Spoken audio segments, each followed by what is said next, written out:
welcome back to the Jambar in 10. I'm Scott Chittock. And I'm Tazaya Howard.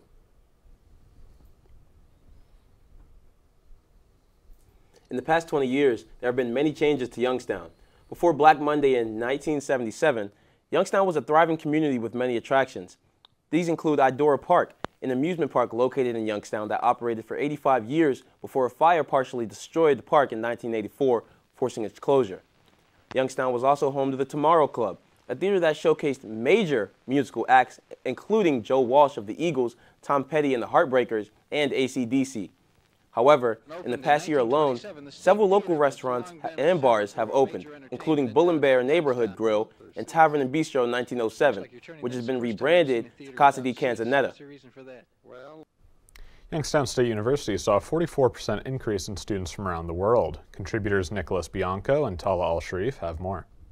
There are currently over 1,000 international students enrolled at the university. Gina Vitulu, coordinator of English Language Institute, believes YSU's affordability led to this increase. You can't beat our prices. We are so affordable. And because of that increase, we also have kind of built this community, especially with the Nepalese community and especially with the Vietnamese community. Ross Marone, Academic Marketing and Enrollment Strategy Officer, said positive feedback abroad attracts more international students. There was kind of this first wave of students that came over and had great experiences and went home, and then we saw family members and friends start to show up as well. Marone said the biggest challenge is ensuring that different cultures are accommodated. The International Programs Office makes international students feel at home through different events. They host an international coffee hour twice a month. With the International Coffee Hour, we see everyone, so not just YSU students, not just faculty, it's everyone from the community. The COVID-19 pandemic led to a decrease in international student enrollment, then bounced back to normal enrollment rates in the following academic years. COVID presented all kinds of challenges for everybody, but being able to cross from country to country definitely presented its challenges. But coming out of that and having things open back up to the way they were definitely kind of put a little bump in the road, but we've been able to see obviously that growth. International students are encouraged to get involved on campus through their International Programs Office. YSU dental hygiene students enhanced their education with funds from the Delta Dental Grant. The grant from the DDF awarded $54,000, which will be used to replace damaged and outdated equipment. Digital radiographs are taken with a sensor that goes, it's attached to a cord that goes to a computer. That's what's put in the patient's mouth. And those sensors were wearing out. Along with 2 new digital x-ray sensors, Kendra is also purchasing 2 mannequins and a handheld x-ray unit to help improve students' education. Let's kick it over to Matt for the Student Life News. When a group of women began reading plays to each other, they couldn't have imagined where it had led. The Youngstown Playhouse is considered the oldest ongoing community theater in the country. The Playhouse has been around for 100 years. The organization's first home was in a 19th century barn. After World War II, they moved into a remodeled movie theater. Eventually, the Playhouse moved to a new location off Glenwood Avenue, which is their current home.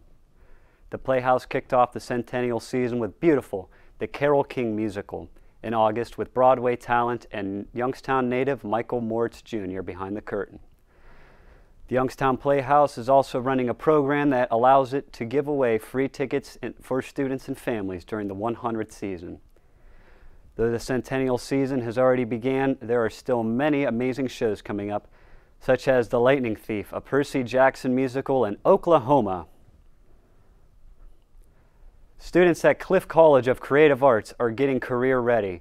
Faculty and supporting students with curriculum changes and help from the Office of Career Exploration and Development. Jambar reporter Madison Fessler has a story. Art, music, and theater students are getting new opportunities for career preparation in and outside the classroom. So we really feel good about the skills that we are giving our alumni to be successful. Students getting a BA of Music Performance, BFA of Theater, or a BFA of Musical Theater are now required to complete a minor. They might get a minor in technology, they might get a minor in marketing, in business, in entrepreneurship, in accounting. And this is going to make them more marketable when they graduate for those various income streams that a performer often. Interdisciplinary studio art major students will have to choose from 5 business minors. We also included some new courses in the curriculum that kind of bridge the gap between the studio art side and the minor in business. So we have a professional practices class.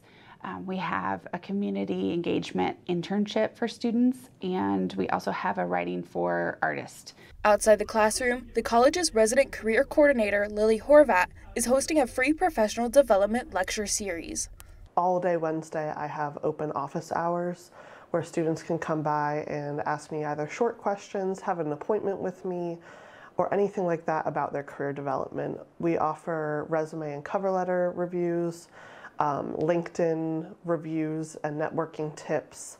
For junior graphic design major Sammy Mastroids, the support from staff keeps him motivated. The professors and faculty and staff are definitely looking out for the students' best interests, since they are the next generation of artists growing up, and they need to get in the real world, and just being a part of it is the best thing they can do. Horvat will teach LinkedIn classes at 9 a.m. and 2 p.m. October 15th in Bliss Hall. The full schedule can be found outside the elevator on the first floor. Pick up next week's Jambar for more details on curriculum changes. Reporting for the Jambar, I'm Madison Fessler. Jack and the Cadavers proves the value of its family ties, with 3 of its members being related. From Lisbon, Ohio, the band is made up of lead guitarist Noah Pennington, bassist Avery Pennington, rhythm guitarist Josh Pennington, and drummer Aaron Bowles. Most recently, the band released its debut album titled You and I on September 27th. The 9-song LP features new songs such as Just Out of Reach, Reverie, and Panorama. It also features 2 previously unreleased singles, Who Am I to You and Lost and Found. Jack and the Cadavers music is available to stream on Spotify and Apple Music. With midterms approaching, some students are relying on caffeine to get through their tests via coffee, tea, energy drinks, pre-workout, and other alternatives. Reporter Sydney Fairbanks sat down with health profession professor Zara Rollins to learn more. In Rollins' research method class, her students looked into students' caffeine intake. Students reported that caffeine decreased their pain perception and improved cognitive function, resulting in less headaches and being more receptive to studying. If they were feeling headachy, and there is research to back this up, that people who have migraines, if they drink caffeinated beverages, it actually improves the blood flow and it can actually down-regulate that pain of migraines. Student athletes also reported an improved reaction time in quick-time events like ball tracking. However, studies found that many caffeine drinkers are not aware how much caffeine becomes dangerous. According to the Mayo Clinic's website, adults should not exceed 400 milligrams of caffeine, which is roughly 10 cans of soda, 4 cups of brewed coffee, or 2 energy drinks. People's bodies react differently to caffeine and may affect some less than others. One student, Connor Murphy, said his daily caffeine intake ranges between 200 and 1,000 milligrams and does not give him any known adverse side effects. If I drink a lot of caffeine in a row, I will feel my heart starting to pound faster. But I've always had anxiety. I don't think it's really heightened or my sense of anxieties in that terms. It doesn't affect my sleep. I sleep great, 8 hours every night. For students like Murphy, caffeine acts as a performance enhancer, giving them the boost that they need throughout the day. We have a biorhythm in the body that you get used to. And I think for a lot of people, especially people who don't eat properly, they need that boost to get them through the afternoon. The negative side effects of drinking too much caffeine can include caffeine dependency and fertility issues in women. Roland suggested some healthier ways to get energy, including eating healthy on a regular basis, getting proper hydration, exercise, and good sleep, which will avoid these negative side effects. Reporting for the Jambar, I'm Sydney Fairbanks.